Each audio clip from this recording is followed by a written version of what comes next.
400 years ago, there was this guy named Isaac Newton, and he created these 3 science laws, and genius he was, named them after himself. Newton's first law states that objects at rest will remain at rest, unless affected by an outside force. Objects in motion will remain in motion, unless affected by an outside force. As you can see, I have a yo-yo here, and if you've ever wondered why a yo-yo yo's, it's because of Newton's first law. When you let go of the yo-yo, gravity causes it to go down.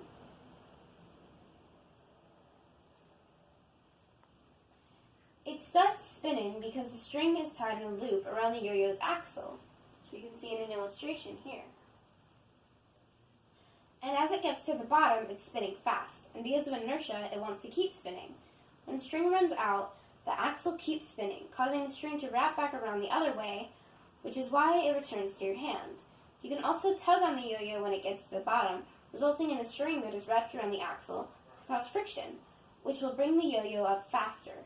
The more mass an object has, the more inertia it has, and also the greater tendency to resist change.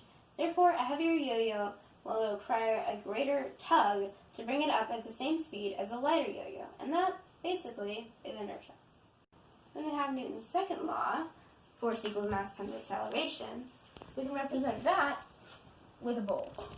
Now, obviously it isn't very hard to move, but there we go. And if we add some cargo, now it isn't a very big difference, but it is going to require more force to move. And even if we keep it at the same mass, if we push with more force, it will go farther. We can also demonstrate this with 2 toy cars.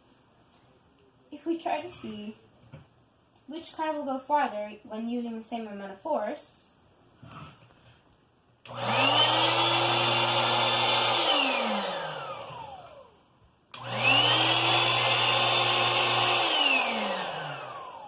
the larger one with more mass hardly moved at all, and the smaller one with less mass moved farther, even though they had the same amount of force putting on them. The only reason that it stopped at all was because of the friction of the surface and the wheels.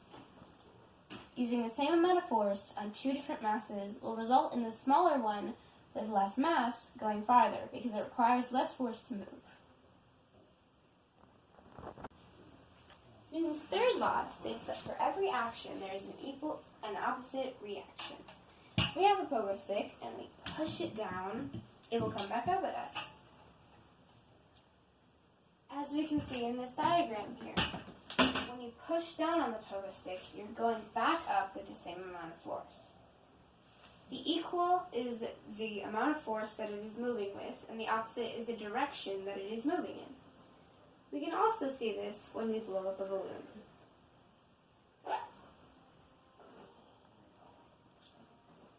Now, I have my fingers clipped on the end so that no air gets out, but if I let go,